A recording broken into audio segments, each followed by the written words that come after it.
والقواتين. السلام عليكم ورحمة الله وبركاته. أعوذ بالله من الشيطان الرجيم. بسم الله الرحمن الرحيم. الحمد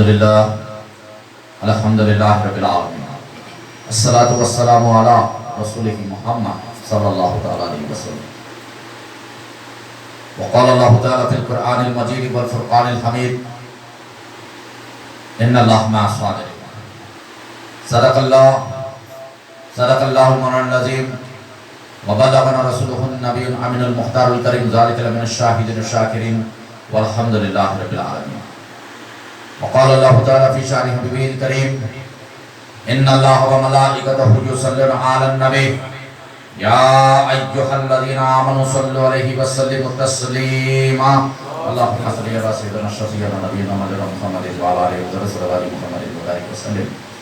جیسا کہ آپ تمامی حضرات اس سے بخوبی واقف ہے کہ میں نے ابھی آپ کے سامنے جس چیز کی تلاوت کی اپنے خدا کا کلام قرآن مجید، اور آپ اس سے بھی ناآشنا نہیں کہ جس معروف آیت کریمہ کی میں نے تلاوت کا شرف حاصل کیا. پروردگار عالم ارشاد فرماتا ہے: بے شک اللہ صبر کرنے والوں کے ساتھ ہے. ان اللہ مع الصابرین. عزیزان محترم، مسلسل خطبات کربلا آپ حضرات کے سامنے جو ہے پیش کرنے کی جو ہے سعادت حاصل کر رہا ہوں. آج یہ جو ہے 7ویں نشست واقع کربلا و 72 نفوس قدسیہ. عزیزان محترم، ہم نے اس وقت سے اس محفل کا آغاز کیا جس وقت سے حضرت امیر معاویہ رضی اللہ تعالیٰ عنہ کا وصال شریف ہوا. امیر معاویہ رضی اللہ تعالیٰ عنہ نے جو وصال کیا اور یزید پلید نے جو ہے اپنی تخت شاہی کا اعلان کیا اور بیعت کا مطالبہ کیا امام علی مقام علیہ السلام سے. اسباب کربلا جو بنی، وجہ کربلا جو بنی، اس بات کی طرف جو ہے مکمل طور پہ آپ کو مبذول کیا. باریک سے باریک بات کو جو ہے آپ حضرات کے درمیان میں جگہ رکھنے کی جو ہے سعادت حاصل کی. عزیزان گرامی، امام علی مقام علیہ السلام نے اپنے برادر محترم حضرت مسلم رضی اللہ تعالیٰ عنہ کو روانہ کیا تھا کوفہ کہ احوال معلوم کرے، اگر حالات سازگار ہو تو اہتمام حجت بھی ہو جائے، اگر حالات سازگار ہو تو پھر ہم جو ہے کوفہ چلے گے. جو ہے کوفیوں نے مسلسل خطوط لکھ کر امام علی مقام علیہ السلام کو بلایا تھا. مسلسل طور پر قاصد در قاصد آتے گئے، گروہ در گروہ میں لوگ جو آئے.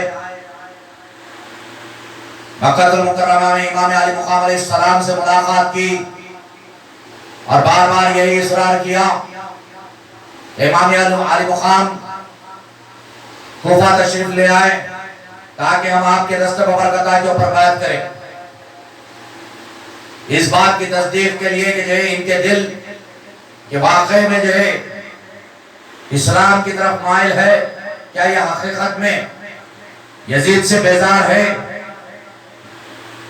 اس بات کی تصدیق کے لیے کہ یہ لوگ وعدے کے اوپر اپنے قائم رہیں گے، کیونکہ یہ کوفہ والے وہ قوم تھی جنہوں نے حضرت علی مرتضیٰ رضی اللہ تعالیٰ عنہ کو دھوکہ دیا، اور یہ وہی قوم تھی کہ جنہوں نے جو ہے حضرت حسن مجتبیٰ رضی اللہ تعالیٰ عنہ کو دھوکہ دیا تھا. اور اب بار بار جو ہے امام علی مقام علیہ السلام سے اصرار در اصرار کیا جا رہا ہے. یہاں تک کہ خطوط میں لکھا جاتا کہ اگر آپ نہ لائیں، اگر آپ تشریف نہ لائیں، اور اگر ہم سے کوئی غلطی سرزد ہو جاتی ہے، کل حشر کے میدان میں رب ذوالجلال اگر ہم سے سوال کرے تو ہم جواب یہ دیں گے کہ ہماری رہبری کے لیے امام نے ہمارے خطوط کو قبول نہ کیا، ہم مجبور تھے یزید کی تلواروں کے سائے میں، یزید کے ظلم و ستم کے آگے ہمیں سر جھکانا ہی پڑا۔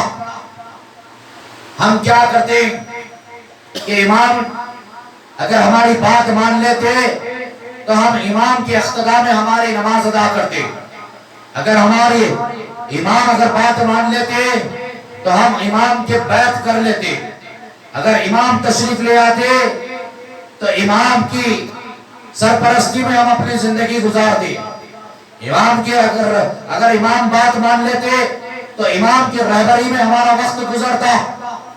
خداوندہ امام نے ہماری بات کو قبول نہ کیا، اسی لیے ہم سے یہ غلطی سرزد ہو گئی۔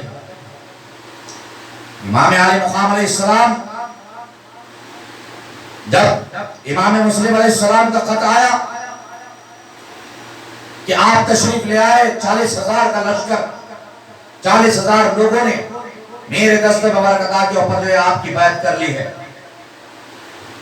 میرے دست مبارکہ کے اوپر آپ کی بیعت کر لی ہے۔ لوگ آج پوچھتے ہیں نا میرے بھائی، یہ مرید ہونا کہاں سے لکھا ہے، یہ بیعت کرنا کہاں سے لکھا ہے؟ پہلی تو چیز یہ کہ جو ہے اگر کوئی سوال کرے مرید ہونا کہاں سے ہے تو آپ قرآن سے دلیل دیں، یہ قرآن سے دلیل دیں۔ مرید ہونا قرآن میں ثابت ہے، سورہ فتح کی پہلی رکوع کی آخری آیت ہے۔ میرے آقا حضور پاک علیہ الصلوۃ والتسلیم کے دست مبارکہ پہ 1400 صحابہ اکرام نے بیعت کی، پھر صحابہ اکرام نے مسلسل بیعت کی۔ مولا مشکل کشا صدیق اکبر رضی اللہ تعالیٰ، دیگر کئی اصحاب، اور جو بیعت غیبی تھی، خود میرے آقا حضور پاک علیہ الصلوۃ والتسلیم نے عثمان غنی رضی اللہ تعالیٰ کی بیعت غیبی لی کہ جو ہے میرے آقا نے فرمایا کہ لوگوں یہ میرا ہاتھ ہے، دوسرے ہاتھ کو اٹھا کر میرے آقا نے بتایا کہ لوگوں یہ عثمان کا ہاتھ ہے، عثمان غنی رضی اللہ تعالیٰ کا ہاتھ ہے، اور میں بیعت لیتا ہوں عثمان سے بھی۔ میرے آقا نے جو ہے بیعت لی تھی، اس کے بعد یہ بیعت کا سلسلہ چل پڑا تھا۔ اب یہاں اس وقت تو ٹھیک ہے بیعت سرکار موجود تھے لی گئی تھی، بعد میں پھر کیوں لی گئی؟ تو امام عالی مقام علیہ السلام کی بیعت بھی حضرت مسلم رضی اللہ تعالیٰ نے لی تھی، یہ بھی بیعت غیبی تھی۔ اب اگر دلیل اگر آنکھوں پہ چشمہ لگا کر، کالا چشمہ لگا کر ڈھونڈو، اگر نہیں ملتی ہے تو اس کو کوئی کچھ نہیں کر سکتا۔ اگر تمہارے آنکھوں کے اندر پھولا آ گیا ہے تو اس کو ہم کچھ نہیں کر سکتے میرے بھائی۔ یہ تعصب کا چشمہ اگر اتار کے دیکھو تو پتہ ہی یہ چلے گا آپ کو کہ جنگ واقع کربلا جو رونما ہوا وہ بیعت ہی کے لیے ہوا ہے۔ یزید چاہتا تو تھا ہی یہی کہ اپنی سلطنت کا اعلان نہ کرے بلکہ اپنی خلافت کا اعلان کرے، اپنی جو ہے بادشاہت کا اعلان نہ کرے بلکہ اعلان خلافت کا کرے، اور خلیفہ مجھے ماننے میں، جیسے آج جو ہے کسی کو خلافت دی جاتی ہے تو لوگ یہ چاہتے ہیں کہ بڑے لوگ اس شخص کو خلیفہ مانے، عوام تو خلیفہ مانتی ہے لیکن بڑے لوگ خلیفہ مانے، کیونکہ اگر بڑے لوگ خلیفہ مانتے ہیں تو وہ شخص آتھینٹک ہو جاتا ہے۔ اسی لیے یزید ملعون یہی چاہتا تھا کہ امام عالی مقام مجھے خلیفہ مان لے، اگر امام خلیفہ مان لے تو گویا کہ سارا اسلام جو ہے مجھے خلیفہ مان چکا۔ یہ ذہنیت تھی کار فرما اس کے پیچھے، اسی لیے تو ان چاروں اشخاص کا انتخاب کیا گیا، اس میں سب میں زیادہ اگر کوئی معظم اور مکرم تھے تو وہ نواز رسول کی ذات ببرکات ہے۔ سب میں زیادہ معظم اور مکرم اگر کوئی ذات تھی تو وہ نواز رسول کی ذات تھی، امام علی مقام علیہ السلام کی ذات ببرکات تھی، کہ آپ اگر بیعت کر لیتے اس بدبخت کے ہاتھ پہ باز اللہ تو گویا کہ سارا اسلام یزید کو خلیفہ مقرر کر دیتا، مان لیتا، قبول کر لیتا۔ اسی کی تو جنگ تھی میرے بھائی۔ آج اگر کسی کو خلیفہ بنایا گیا، آج اگر کسی کے ہاتھ پہ اگر کوئی بیعت اگر کرتا ہے تو لوگ حیرت کی نگاہ سے دیکھتے ہیں۔ آج کے دور میں آج پیدا ہو کے دیکھتے 1400 سال پہلے تو خوشی منائی جاتی تھی. حضور کے دستے پر برکت آپ بیعت کیے تو لوگوں کے اندر ایک جذبہ تھا, خوشی تھی. صدیق اکبر رضی اللہ تعالیٰ عنہ کے دستے پر برکت آپ بیعت ہوئی تو لوگوں میں خوشی تھی. حضرت عمر ابن خطاب رضی اللہ تعالیٰ عنہ کی بیعت ہوئی تو لوگوں کے اندر جذبہ تھا. عثمان غنی رضی اللہ تعالیٰ عنہ سے بیعت ہوئی تو لوگوں نے خوشی ظاہر کی. مولا مشکل کشا کے تو کیا کہنے, مولا کی بیعت کے تو لوگ انتظار میں تھے. مولا کی بیعت کے تو لوگ انتظار میں تھے کہ مولا سے جب بیعت ہوئی تو خوشی کی انتہا نہ رہی. پھر امام حسن علیہ السلام کے دستے پر برکت آپ بیعت ہوئی. اس کے بعد پھر حضرت امیر معاویہ کے ہاتھ پہ بیعت ہوئی. اب بیعت اگر کسی کے ہاتھ پہ ہونی تھی تو وہ حضرت امام حسین علیہ السلام کے دستے پر برکت آپ ہونی تھی.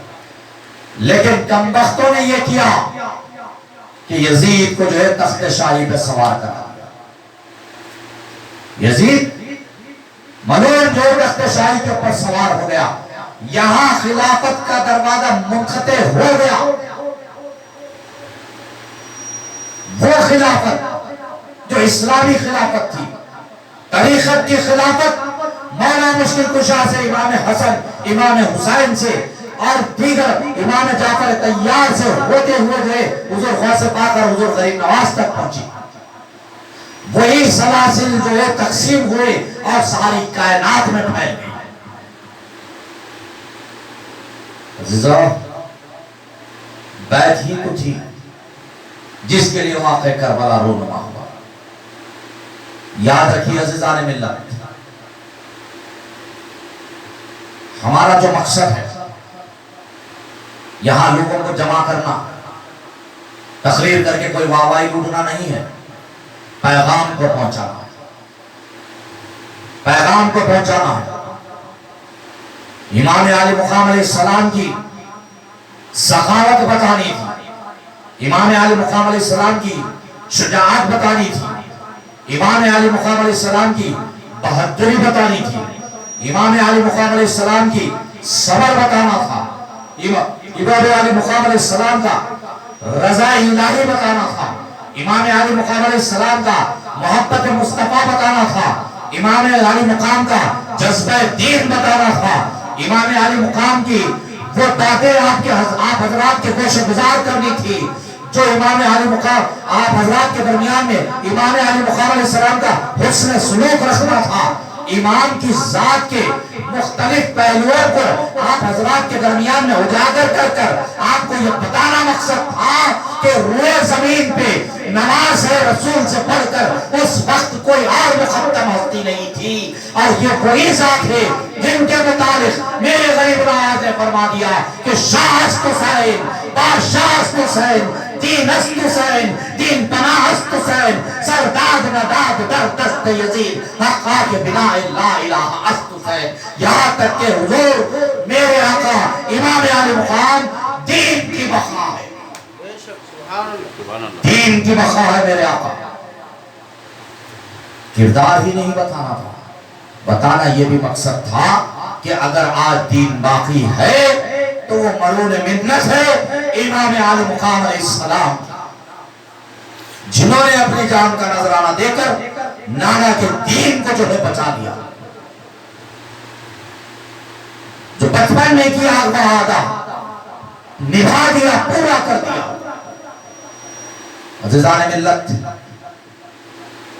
کل جو ہماری کڑی چلی تھی, ہم جس مقام پر پہنچ رہے تھے, سن 2 محرم الحرم 60 ہجری, جس کے متعلق میرے آقا حضور پاک علیہ الصلوۃ والتسلیم کی احادیث مبارکہ کہ نوجوانوں کی حکومت اور سن 60 ہجری سے جو ہے اللہ کی پناہ چاہو. اور حضرت سیدنا کافی احادیث کے راوی حضرت سیدنا ابو ہریرہ رضی اللہ تعالیٰ, حضرت سیدنا ابو ہریرہ رضی اللہ تعالیٰ بازاروں میں جو ہے لوگوں سے کہتے پھرتے کہ لوگوں سن 60 ہجری اور نوجوانوں کی حکومت سے اللہ کی پناہ چاہو, دعا کرو خداوند قدوس سے کہ اللہ اپنی پناہ میں لے لے. سن 60 ہجری اور نوجوانوں کی حکومت سے۔ راوی بیان فرماتے ہیں کہ جو ہے سن 59 ہجری میں حضرت سیدنا ابو ہریرہ رضی اللہ تعالیٰ نے اس دنیا سے پردہ فرمایا تھا۔ مسلسل اللہ کے حضور جو پناہ چاہتے تھے۔ میرے حضور جانتے تھے سن 60 ہجری یہ بدبخت وقت ہوگا جو میرے کنبے کو تباہ کرے گا، میرے کنبے کے لاشوں کے اوپر گھوڑے دوڑائے جائیں گے، اور یہ وہی لوگ ہوں گے جو نوجوانوں کی حکومت ہوگی۔ میرے آقا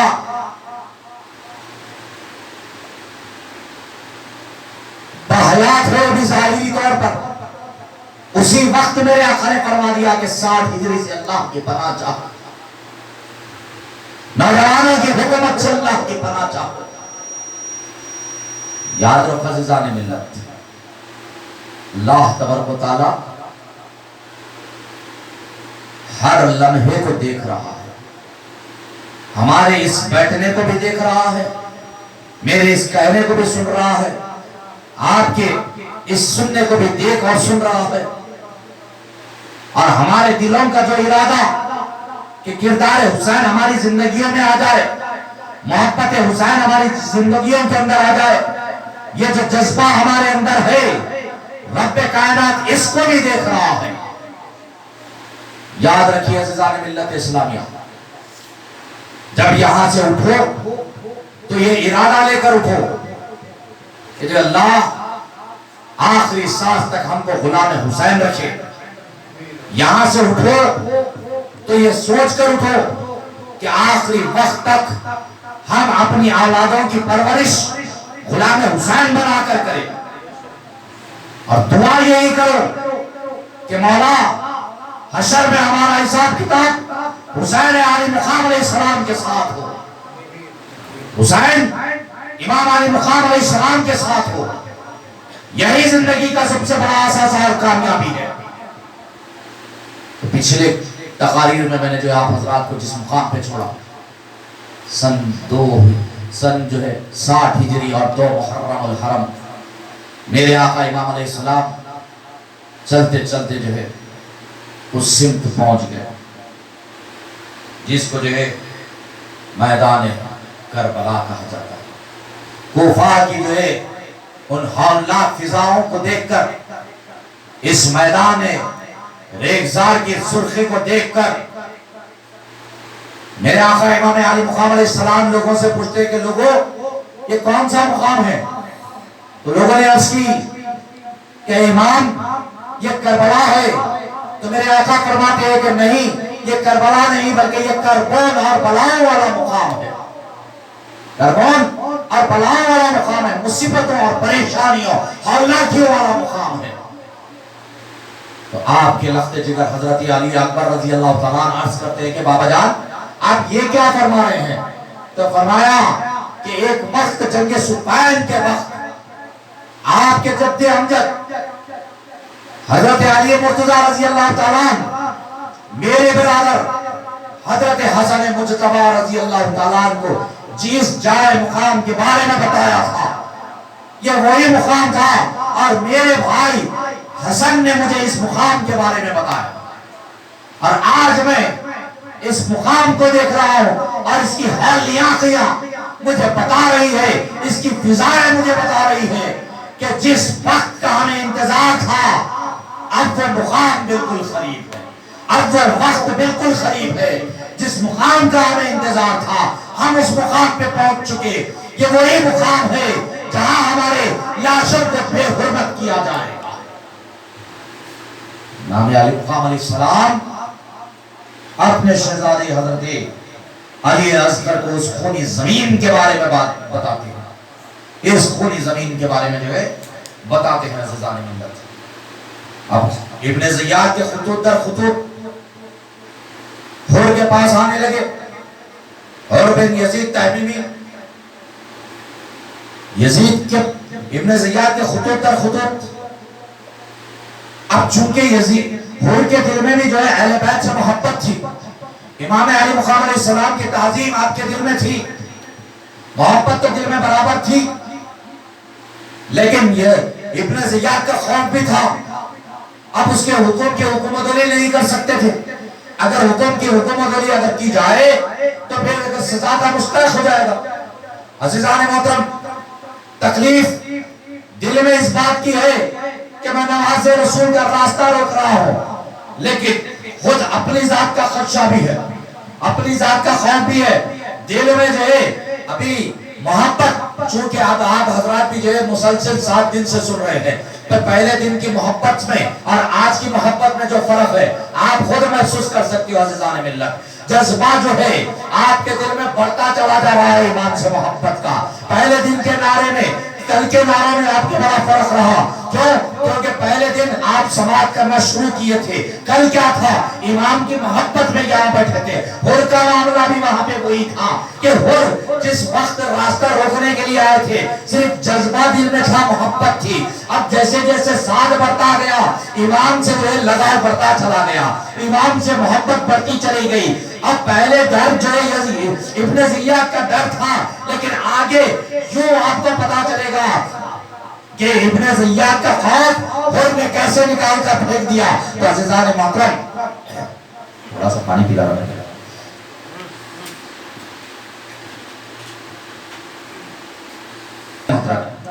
اب وہاں ابن زیاد کو اس بات کی اطلاع ملی کہ جو واقع مقام کربلا پہ جو امام علی مقام علیہ السلام نے پڑاؤ کر دیا ہے، جو حکم دیا گیا تھا کہ جو ایسے چٹے میدان میں ان کو پڑاؤ کرنے کے لیے مجبور کیا جائے جہاں پہ جو ہے کوئی جائے پناہ نہ ہو، کسی قسم کا کوئی خلا نہ ہو، چھپنے کے لیے کوئی جگہ نہ ہو، یہاں تک کہ ان کو کوئی پانی نہ میسر آ پائے، پانی تک ان کو میسر نہ ہو، ایسی جگہ کا جو انتخاب کرنے کا حکم دیا گیا۔ اور یہ حضرات بزرگ مکمل طور پر جو ہے میدان کربلا میں جو ہے اپنے پڑاؤ کو جو ہے ڈال دیا، خیمہ زن کر دیے گئے۔ اب ابن زیاد کو پتا چلا کہ کربلا میں جو ہے خیمہ زن ہو چکے ہیں، تو اس نے خط لکھا امام علی مقام علیہ السلام کے نام پہ کہ یزید کا یہ حکم کہ یزید کی بیعت لی جائے امام علی مقام علیہ السلام سے، اگر امام بیعت کر لے تو بہتر، ورنہ آپ کو جو ہے معاذ اللہ جو ہے شہید کر دیا جائے گا۔ لہذا آج جو ہے لوگ یہ سوال کرتے ہیں کہ یہ چیز جو ہے کہاں سے آئی، تو اس کتاب کا حوالہ دور میرے بھائی، سوانح کربلا صفحہ نمبر 93 آپ مطالعہ کریں، سوانح کربلا نور الابصار 143 اور سوانح کربلا 93، یہ دو معتبر کتابیں جس میں جو ہے، اور میں آپ کے سامنے جو ہے من و عن ویسے ہی پڑھوں، حر بن یزید نے ابن زیاد کو اطلاع دی کہ امام علی مقام نے کربلا میں اپنا ڈیرہ ڈال دیا ہے۔ جب ابن زیاد کو یہ اطلاع پہنچی کہ امام علی مقام نے کربلا میں ڈیرہ ڈال رکھا ہے، تو اس نے امام علی مقام علیہ السلام کے نام خط لکھا، جس کا مضمون یہ تھا: یزید کا حکم ہے کہ حسین رضی اللہ تعالیٰ عنہ سے میری بیعت لو، اگر وہ نہ مانے تو فوراً ان کا سر کاٹ کر میرے پاس بھیج دو، معاذ اللہ۔ لہٰذا میں آپ کو بطور نصیحت کہتا ہوں، یا تو یزید کی بیعت کر لو یا آمادہ جنگ ہو جاؤ۔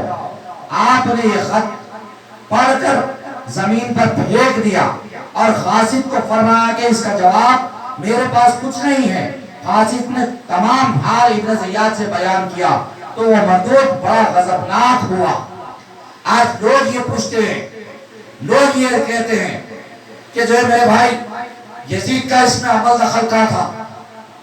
میں بار بار آپ حضرات کو توجہ دلا رہا ہوں اس بات کی طرف، کیونکہ آج ایک فتنہ چل پڑا ہے میرے بھائی، لوگ یزید کو بچانے کے لیے اپنی جان لگا رہے ہیں، اپنا علم لگا رہے ہیں، یزید کو بچانے کی مکمل کوشش کی جا رہی ہے۔ یزید اس جنگ میں شامل ہی نہیں تھا۔ ارے میرے بھائی، اب امریکہ کی عراق کی جنگ ہوئی تھی جی، جارج بش کے دور میں امریکہ اور عراق کی جنگ ہوئی. اچھا امریکہ دور کی بات ہے، کویت کی اور عراق کی جنگ ہوئی تھی سن 1991 1991، جس میں جو ہے کویت اور عراق کی جنگ ہوئی. تو اس وقت کویت کے بادشاہ یا صدام حسین جنگ میں شریک تھے. صدام حسین کا جو ہے میزائل لے کے جو ہے آئے تھے لڑنے کے لیے، یا کویت کے بادشاہ جو ہے لڑنے کے لیے اترے تھے؟ نہیں اترے تھے نا میرے بھائی. جتنی بھی جنگ میں لوگ تھے وہ سپاہی تھے، لیکن حکم کس کا تھا اس وقت؟ ایک سندھ سے صدام حسین کا حکم تھا، دوسرے سندھ سے کویت کے بادشاہ کا حکم تھا. دونوں کے درمیان میں جنگ ہو رہی تھی، دونوں اپنے اپنے مقامات پر موجود تھے، دونوں اپنے اپنے مقامات پر موجود تھے.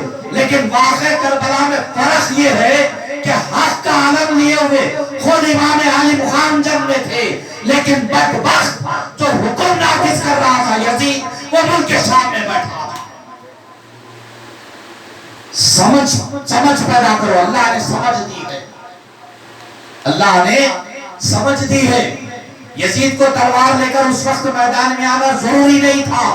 یزید کے پاس اتنا لشکر تھا کہ وہ لشکر جرار خود امام علی مقام علیہ السلام سے مقابلے کے لیے میدان کربلا میں حائل ہو چکا تھا امام کے خلاف.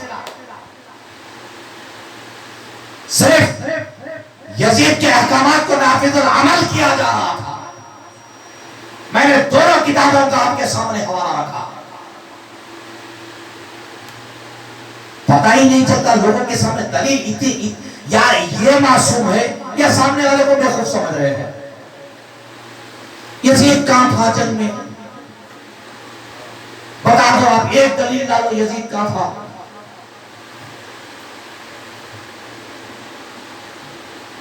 یا ہم بے خوف ہے یا پھر یہ بے خوف ہے، مجھے میری سمجھ میں نہیں آتی بات.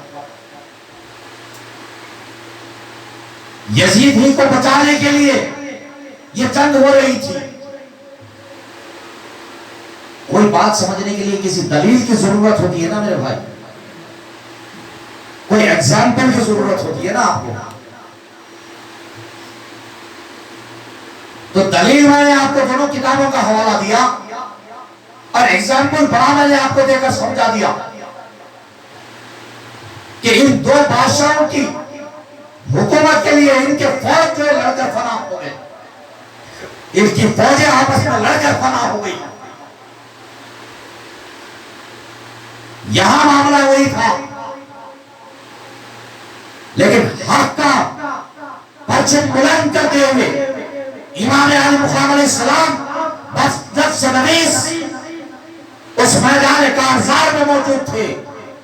یزید صرف احکامات نافذ کر رہا تھا. ابن زیاد کو خط بھیج چکا تھا کہ بیعت لو یا پھر سر قلم کر کر معاذ اللہ جو ہے میرے پاس بھیج دیا جائے. عزیزان محترم، افسوس در افسوس، افسوس در افسوس، لوگوں کی سوچ کے اوپر افسوس.